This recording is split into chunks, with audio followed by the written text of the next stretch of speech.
इस वीडियो में हम लोग करने वाले हैं एनसीईआरटी के क्लास 9 एनसीईआरटी के नंबर सिस्टम के एक्सरसाइज 1.5 को। ओके, तो इससे पहला क्वेश्चन क्या बोल रहा है? पहला क्वेश्चन बोल रहा है classify the following number as rational और इरेशनल। मतलब कुछ नंबर्स दिया हुआ है, उसे क्लासिफाई करना है, वो रेशनल है या फिर इरेशनल है। ठीक है, तो उसको करने से पहले हम कुछ पॉइंट्स को जानते हैं। ठीक है, क्या बोलता है कि सम ऑफ आ रेशनल, अगर एक रेशनल और एक इरेशनल को अगर हम सम करें तो जो आंसर मिलता है वो हमेशा इरेशनल होता है। ठीक है, मीन्स रेशनल प्लस इरेशनल अगर हम करेंगे तो मुझे क्या मिलेगा? इरेशनल मिलेगा। ओके, डिफरेंस ऑफ रेशनल, एक रेशनल और एक इरेशनल का डिफरेंस करेंगे, रेशनल एंड इरेशनल का डिफरेंस निकालेंगे तो हमेशा हमें एक इरेशनल नंबर मिलेगा। Okay, product of a rational and irrational, अगर प्रोडक्ट करें एक रेशनल और एक इरेशनल का प्रोडक्ट करें तो भी हमें क्या मिलेगा? इरेशनल मिलेगा। ओके, कोसेंट, कोसेंट मीन्स क्या? एक रेशनल और एक इरेशनल को हम कोसेंट करें मीन्स डिवाइड करें तो मुझे जो नंबर मिलेगा वो क्या मिलेगा? इरेशनल मिलेगा। ओके, तो देखते हैं पहला क्वेश्चन क्या है।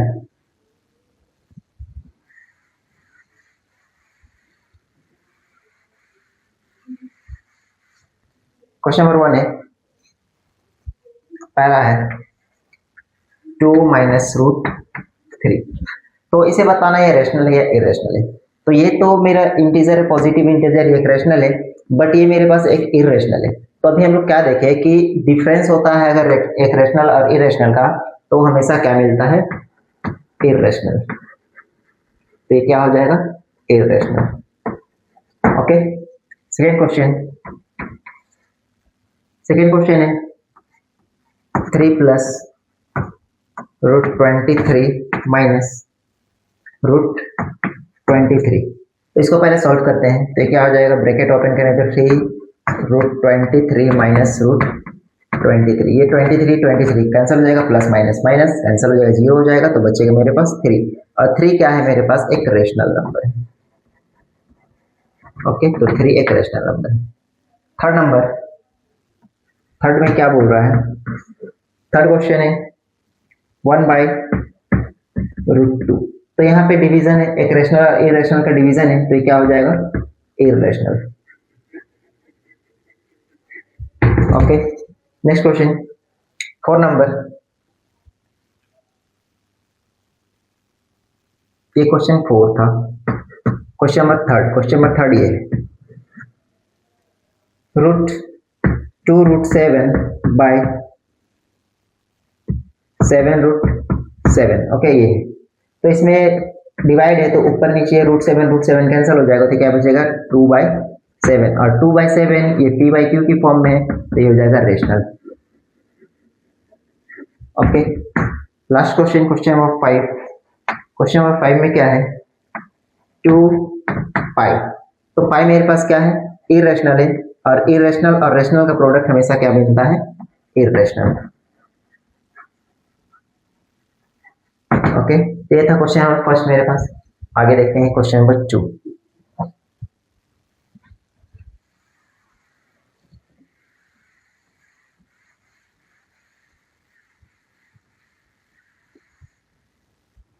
क्वेश्चन नंबर 2 में क्या है? सिंप्लीफाई करना है। Question number 2,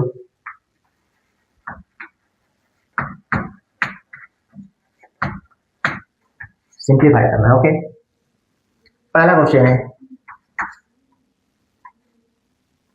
3 plus √3 2 plus √3 √2। ये मेरे पास फर्स्ट क्वेश्चन है, तो इसको हम लोग कैसे सिंप्लीफाई करते हैं? तो क्या करेंगे? यहाँ पर प्रोडक्ट है तो पहले इससे मल्टीप्लाई करेंगे, फिर इससे मल्टीप्लाई करेंगे, तो क्या आ जाएगा? 3 2 जा 6, 3 इंटू √2। तो जब भी ये दोनों इंटू होगा तो पीछे प्लस का साइन, ये प्लस आएगा, और ये 3 इंटू √2 ये होगा। ओके, क्योंकि ये पॉजिटिव इंटीजर है और रूट मल्टीप्लाई करने से इस तरह से होता है 3/2। अब इसके साथ करेंगे, ये क्या हो जाएगा? 2 into √3, 2√3 plus plus plus √3 into √2, ये दोनों प्रोडक्ट हो जाएगा √3 इंटू √2। ओके, दोनों रूट में इसलिए प्रोडक्ट हो जाएगा। अभी क्या हो जाएगा? 6 प्लस 3 √2 देन 2 3 और ये क्या आ जाएगा +√6। ओके, तो ये मेरे पास फर्स्ट क्वेश्चन का आंसर होगा। ओके, हाँ, अब ये √3 √2 ये ऐड नहीं हो सकता है, तभी ऐड होगा जब दोनों रूट सेम होगा। अगर ऐसे रहता 3√2 + 2√2, अगर ये दोनों रूट सेम होता तो हम कह सकते थे यहाँ पे 2 रूट है और यहाँ पे 1 रूट है, ये 3 रूट है, तो 3 और 2 मिलकर ये कहलाता 5√2, 5√2। ओके, बट दोनों में डिफरेंस है, अलग है, तो इसको हम लोग नहीं ऐड कर सकते। Okay, next question, question number 2। Question number 2 क्या है? 3 + √3, 3 - √3। ओके, तो मेरे पास क्या है, a + b a - b के टर्म में है, तो इसमें हम आइडेंटिटी यूज करेंगे। क्या यूज करेंगे? Identity a + b a - b। ठीक है, तो a + b a - b क्या होता था? a² - b²। तो इस आइडेंटिटी में हम इसको तोड़ेंगे, तो क्या हो जाएगा? 3 का स्क्वायर -√3 का स्क्वायर। ओके, a² - b², तो 3 का स्क्वायर 9 माइनस ये क्या हो जाएगा? √3 का स्क्वायर मीन्स √3 × √3, ये क्या हो जाएगा? 2 बार √3 × √3। अब ये √3 का मीन्स क्या? 2 बार जब भी रूट को मल्टीप्लाई करते हैं तो वो रूट के बाहर आ जाता है, तो क्या हो जाएगा? 9 - 3 = 6। ओके, तो ये आंसर होगा इसका। आते हैं क्वेश्चन नंबर 3। क्वेश्चन नंबर 3 क्या है? √5 + √2 का whole square means a + b का होल स्क्वायर है ये। ठीक है, तो उस आइडेंटिटी में तोड़ते हैं, तो a + b का होल स्क्वायर क्या था? a² + b² + 2ab, 2 × a क्या है? √5 × √2। ओके, इसका स्क्वायर मीन्स √5 क्या हो जाएगा? 5, √2 × √2 7, 2 हो जाएगा ये, प्लस ये क्या आ जाएगा?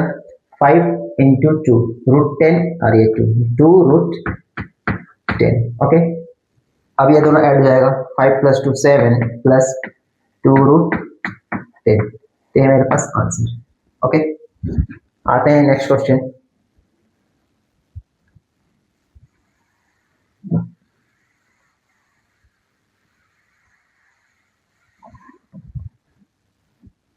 Question number 4। क्वेश्चन नंबर 4 में क्या बोल रहा है? √5 प्लस माइनस √2 √5 प्लस √2। ओके, ये भी आइडेंटिटी में a + b a - b। Okay, तो उसी आइडेंटिटी में तोड़ेंगे इसको भी, तो ये हो जाएगा √5 का स्क्वायर माइनस √2 का स्क्वायर। तो 5 का √5 मीन्स क्या? √5 का स्क्वायर मीन्स क्या? √5 × √5, 5 - √2 × √2 2, तो ये जाएगा 5 - 2 = 3। ओके, ये था मेरा आंसर। आते हैं क्वेश्चन नंबर 3।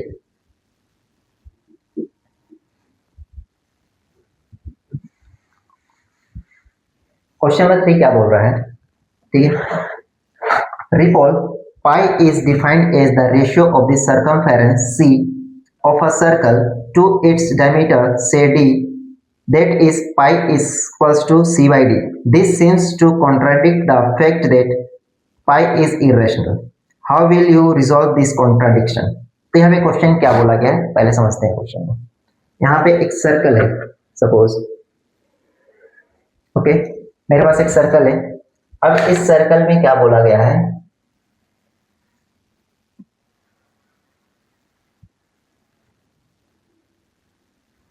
इस सर्कल का ये जो डायमीटर है ये d है। ओके, और इसका जो यहां से यहां रेडियस होगा ये r है। ओके, और इसका जो सरकमफेरेंस मतलब इसका जो आउटर बाउंड्री होगा वो है c। ओके, ये इतना दिया हुआ है। और क्या बोला गया है? क्वेश्चन में ये बोला गया है कि पाई जो है वो है c/d के बराबर। ओके, एक क्वेश्चन में बोला गया है कि पाई जो है c/d के बराबर है। ठीक है, तो अब इसमें अगर पाई c/d के बराबर है तो पाई हम लोग क्या जानते हैं? पाई इज इरेशनल, पाई एक इरेशनल है।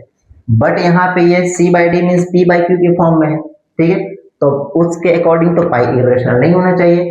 तो ये एक कॉन्ट्राडिक्ट कर रहा है इस चीज को, कॉन्ट्राडिक्ट करने का मीन्स क्या, विरोध कर रहा है कि पाई एक रेशनल नंबर, यहाँ इसके हिसाब से रेशनल हो गया क्योंकि p बाई क्यू के फॉर्म में हो गया, ठीक है। तो ये कॉन्ट्राडिक्ट कर रहा है, इसको हम लोग कैसे सुधार सकते हैं, तो देखते हैं कैसे।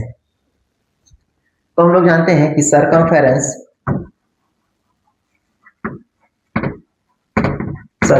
ऑफ सर्कल क्या होता है, 2 पाई r, ये होता है, ठीक है। अब इसको हम ऐसे लिख सकते हैं 2r इंटू पाई। अब ये 2r का मतलब क्या है, d रेडियस, 2 रेडियस मतलब एक रेडियस, 2 रेडियस मिलकर डायमीटर बनेगा, इंटू पाई ये होगा, और इधर क्या है सर्कमफेरेंस c, ठीक है, ये c हो सर्कमफेरेंस। तो हम इसको लिख सकते हैं pi equals to c by D, okay, pi equals to c by D, okay. तो वो चीज मेरे को मिला इससे, ठीक है। बट यहाँ पे ऐसा कहीं नहीं कहा गया है कि ये एक इंटीजर है या फिर ये एक इंटीजर है या फिर ये एक रेशनल है या फिर ये एक इरेशनल है, कुछ ऐसा नहीं कहा गया है, ठीक है, कुछ ऐसा नहीं कहा गया है, ठीक है।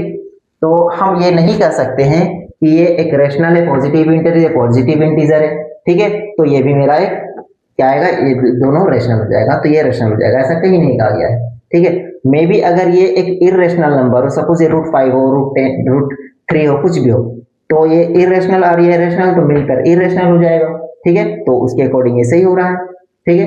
तो ऐसा कहीं नहीं कहा गया है कि ये एक इरेशनल नंबर नहीं हो सकता है, ऐसा कहीं जिक्र नहीं है। तो मे बी डी अगर इरेशनल या फिर आर इरेशनल है तो ये इरेशनल होगा, ठीक है, फिर ये कॉन्ट्राडिक्ट नहीं करेगा, ओके। तो उसी चीज को बस लिख देना है।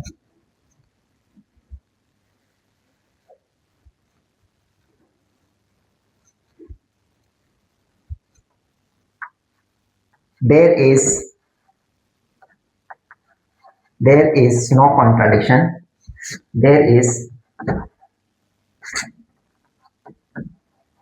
there is no contradiction, there is no contradiction, ठीक है। दिस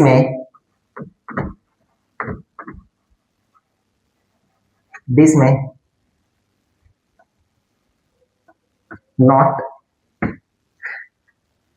नॉट यहाँ पे कहीं नहीं बतलाया गया, दिस में not conclude either D or C is a rational or irrational, okay. तो यहाँ पे ऐसा कहीं नहीं बतलाया गया है कि ये एक रेशनल या फिर इरेशनल है, ठीक है। तो अगर ये इरेशनल होगा, ठीक है, तो हम कह सकते हैं कि पाई इज अ इरेशनल, ठीक है। तो हम if any of them is irrational,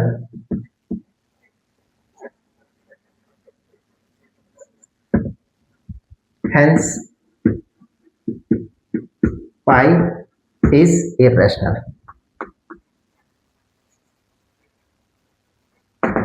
okay. तो ये मेरा इसका आंसर, ये था क्वेश्चन नंबर 3, ठीक है। तो इसमें यही चीज कॉन्ट्राडिक्ट कर रहा था, बोल रहा है ऐसा कहीं कॉन्ट्राडिक्शन नहीं है, ठीक है, क्योंकि यहाँ पे कोई जिक्र नहीं है कि ये इरेशनल नहीं हो सकता है, ये रेशनल ही है। C बाई डी अगर इरेशनल, दोनों में से कोई भी एक इरेशनल हो गया तो ये मेरा जो पाई है वो इरेशनल ही होगा, क्योंकि अगर ये इरेशनल है तो ये भी इरेशनल होगा, ओके।